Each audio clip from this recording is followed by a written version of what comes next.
ligtas.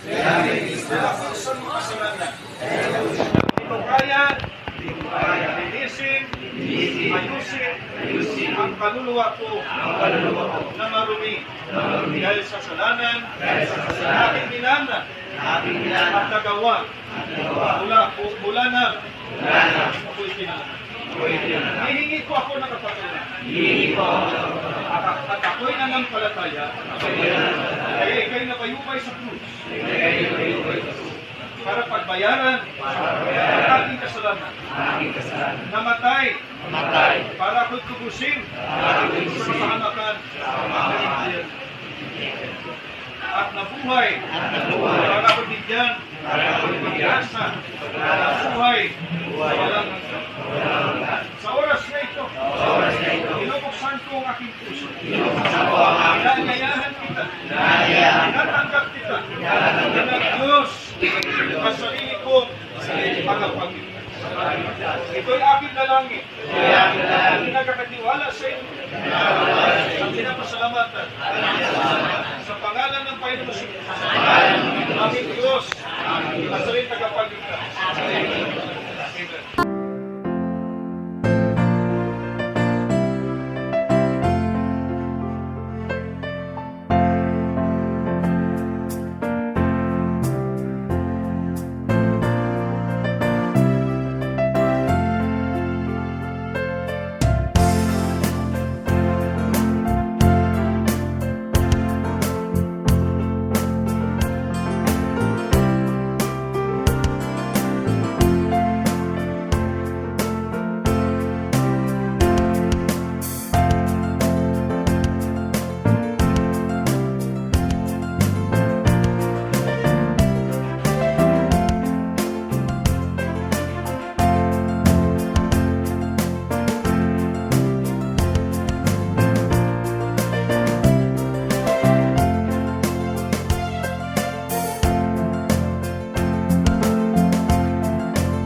Salamat kay Lord sa araw-araw, mga buwan sa kasa.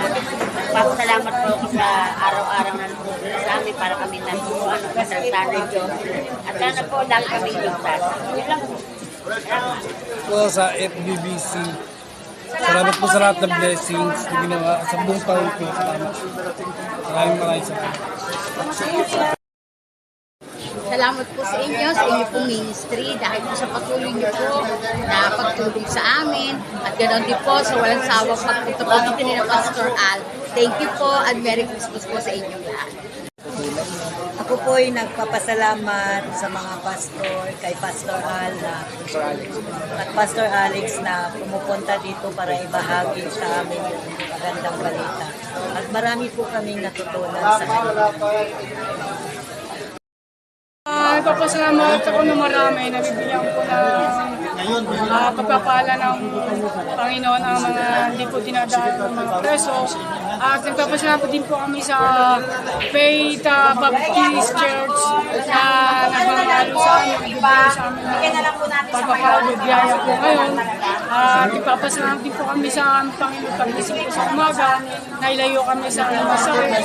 At akin mo pong mga magulang at kung po na kagalingan at akin po mga kapatid ko ang klusin po sa kasalang trabaho na lahat sila masipag at magpalain sila ng ating Panginoon Jesus Cristo. Amen.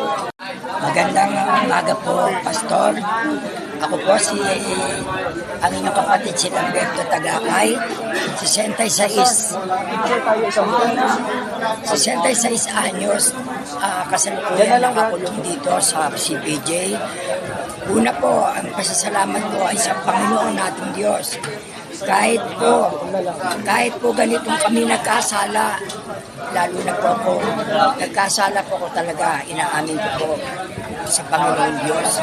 Ako po ay patuloy niya pang ginagabayan at hindi pinababayaan sa araw-araw po. Dahil naandyan po mga service provider, ang mga nagtutulong po sa amin, nangangaral po tungkol sa ating salita ng Diyos. Una pong pinasasalamatan ko lahat ng mga natutunan ko po dito sa pulungan na ito.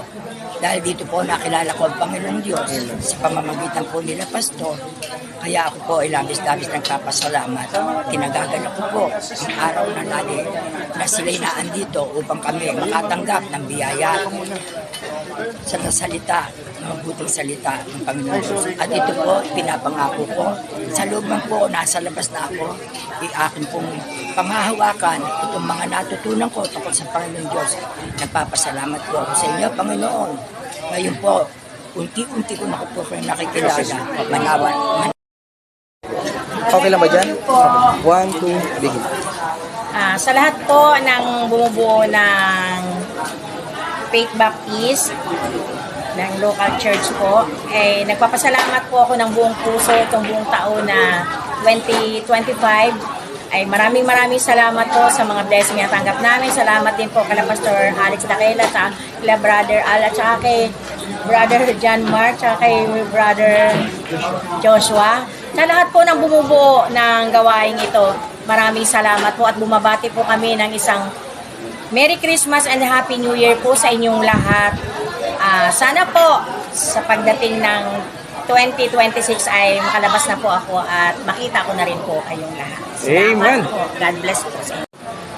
Magandang araw po sa inyo mga kapatid sa Faith Baptist Church. Kami po dito, mga inmates sa Cavite Provincial Jail ay malugod na nagpapasalamat sa inyong mga biyayang pinagpaloob dito sa amin. Nawa po ay ang Panginoong Diyos magpapala po sa inyong lahat, sa inyong pamilya, lalo na kina Pastor Alex, sa kanyang kasama si Brother Al, na patuloy na pumunta dito sa amin sa paghatid ng salita ng Diyos. Nawa po ay lalong nalakas ang suporta ng Faith Baptist Church sa ganitong gawain para sa amin dito ng mga inmates. Merry Christmas po at Happy New Year po sa inyong lahat.